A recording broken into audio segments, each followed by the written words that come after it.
I just call her DB. Her hair no longer has factory curl. You see how it like wants to curl, but it's not really. Just kind of looks real sad. I need to like re-curl this pony's hair, so she came with just these beautiful, big, like rat curls, like 1940, like girl. Look at my hair. I'm a Victory Girl kind of ponies. Pony hair. What happens is when you put them in the water, they lose their curl. They'll try to maintain a little curl, but it's not the same. Now notice that her cutie marks don't just cover on the flank. They cover pretty much her whole body. She even has them on her forehead. This was the first of the twice as fancy ponies. They're twice as fancy because they got twice the cutie marks on both sides. Hasbro. So, does it really cost that much to put a cutie mark on both sides of a pony? Yes. So, now this pony and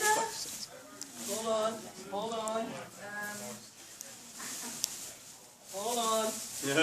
This pony and this pony, Posy, right? Posy and Dancing Butterfly combined are the inspiration for Fluttershy. So we can clearly see Fluttershy's color scheme on this pony: the light pink hair and the light yellow body. But with all the butterflies, the pink and the blue butterflies, and being a Pegasus on this end right here, these two ponies combined make Fluttershy. Fusion! Now this one says 1987. This girl says 1984. So yay! I love these ponies. Are these your Goodwill finds? No, these were mine. These are mine from when I was a kid. So now normally when I was a little kid, if somebody tried to touch my ponies, you'll fix talk about a hissy fit. You want to see me cut a little kid real fast? Try to touch my pony, kid. I'm like, what did I say? You can play with them. So yeah, but because you guys are bronies, and because I want you to know your histories as bronies, I give you permission to fondle my ponies. Enjoy. Hooray! Posy, and there is Dancing Butterflies. What a stupid name. Yes. Yeah. Did they actually? I had one, but I don't know if it was an actual pony. It was like felt. Felt ponies. Oh, look, you guys. Another of the Generation 1 ponies that does still have a tail. Notice, however, when I pass this one around, like the cotton candy that's still being passed around, I think, this one does have rust at the end of her tail. Okay, so this is, once again, one of the first ponies to come off the line. This is where it all started. It's got rust on the tail. Other than that, she's in pretty good condition. Notice that there's, like, the tips of the ears start to get a little brown with age. That's just what happens when ponies fall over and get touched a lot.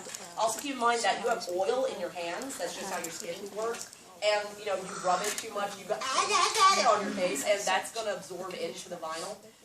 So, your ponies do get dirty over time. There are ways to clean them. We'll talk about that in a little while. But check out the rust on the tail on this guy. So, whoop, I have no idea what that pony's name was because I gave him all my own names. Now, in terms of fuzzy ponies, I'm going to start pulling out ponies. Yes. No one dances with butterflies. Looks like what? Tattoo artist, horrible job. Here's more ponies. I knew I had more ponies. Ponies! All right. This was called a So Soft pony. All right. They were flocked ponies. Now, this guy, if you've ever been to my panels before, and I tell you about the ponies that are like rearing up, they're not just standing in the same mold kind of situation. They came and notice they're coming in all kinds of different poses and shapes. The ones that reared up like this is the main problem with those ponies. Watch this. Oh, what would just happen? Hey, I wonder if I try, maybe if I just balance him like, no, that's not gonna, no. So these ponies tended to take a lot of damage just from falling over. And when I say damage, that means like the hooves and the nose and the ears are the first places like hit when they fall, and they'll like absorb dirt from any surface they land on. So, yeah, and I didn't really like the flocking on these guys, so you could tell where I tried to scrub it off as a kid. Didn't work out so well. Now, the thing with flocked ponies is, in the commercials, the little girls are all like, "You're so soft," and rubbing them against their faces. Yeah, your skin's full of oil, dude. You don't want that all up in your pony, and just handling them, you're going to, like, get, dirt and oil on the ponies. So this was, like, bright white when I got him, and can't even tell, because there's flocking on his feet. And no longer. So, I also gave him a haircut, where, don't cut your pony's hair. I cannot say this loud enough, okay? You'll notice I have a lot of ponies in here that I gave haircuts because I wanted boys up in my group, right? Right? In all-girl communities, this is Amazon nonsense, right? So, I don't know what this pony's real name was because I just named him Baloo because the Disney afternoon was still a thing when I was a kid. So, yeah, so don't give your ponies haircuts. Every pony that I sold that did have a haircut, there was one pony I had, a big brother pony like this. He was navy blue. He had white bow ties as his cutie mark, and he came with a little white bow tie to wear, and this big, beautiful, dark blue hair, bless you. Curly, dark blue hair with a white stripe. And he was the mail order only edition groom for all the bride ponies, right? So you had all these brides waiting for a groom. There was only one groom available, and you had to mail order that nonsense. Yeah, I gave him a haircut because his hair looked real dumb, being real long. I know it was the 80s. I know poison and white snake were still a thing, but hair bands were on their way out. And I was like, snip, snip, son. Had I not cut his hair, I could have sold him for upwards of $900-something. Oh my gosh. Because I gave him a haircut, he only went for about $750. Oh.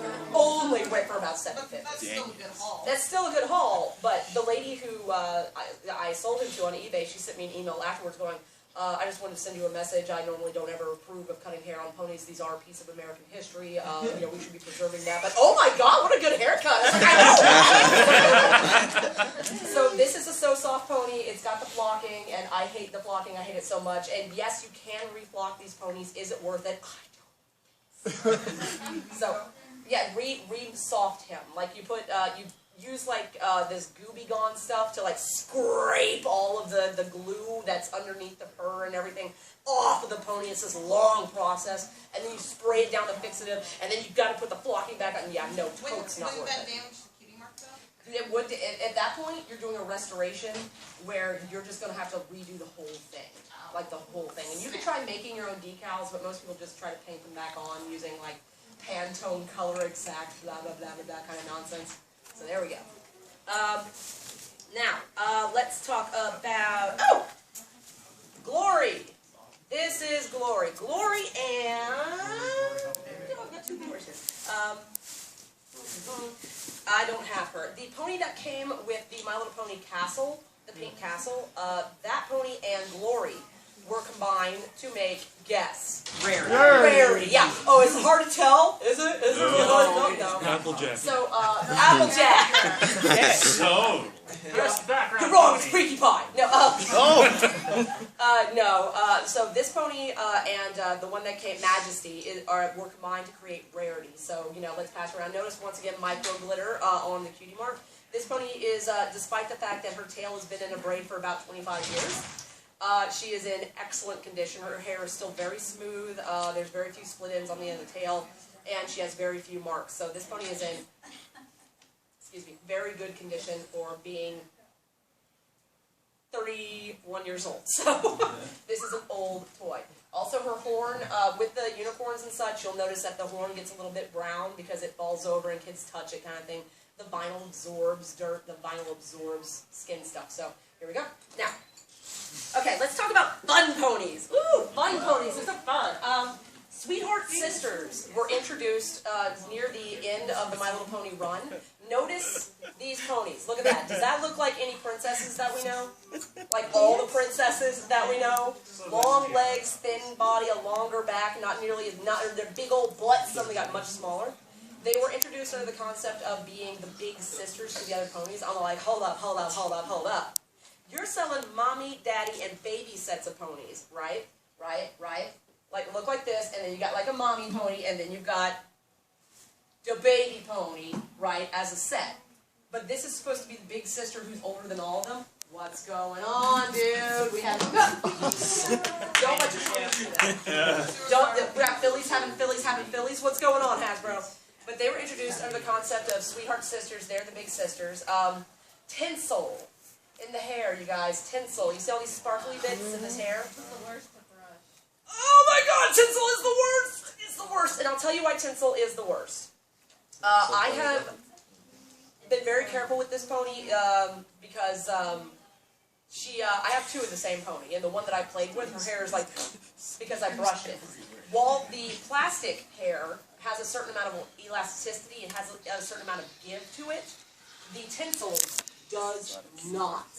Once you stretch tinsel, it will not return to its original form. Once you crinkle tinsel, it will not return to its original form. There ain't a whole lot you can do to fix tinsel other than sit there and pluck everyone out of the head and then try to reroute matching colored tinsel yourself. Guess what ain't worth that noise? Tinsel! So, the only thing you can do to like straighten your hair and like make the hair nice on those ponies, there are techniques, and this is like, here you go. If you've got a pony with tinsel in your hair, this is the best way I found to brush it. Hi. You get a little captain in you, and then you lay the hair across your leg like that. You fan it out as much as possible so you've got lots of space, and then you very gently with a wide tooth comb start at the top and move towards the bottom. If you feel any resistance whatsoever, you stop and move on to the next section. Then when you're done working from the top, you come back from the bottom and just very, very gently work out any gnats and snarls that you might come across. You can also do it by like laying it across your belly if you've got a big old belly like me. But a soft surface like your thigh or your belly, if you try doing it on your table, you might push too hard, but your like flesh, your body will have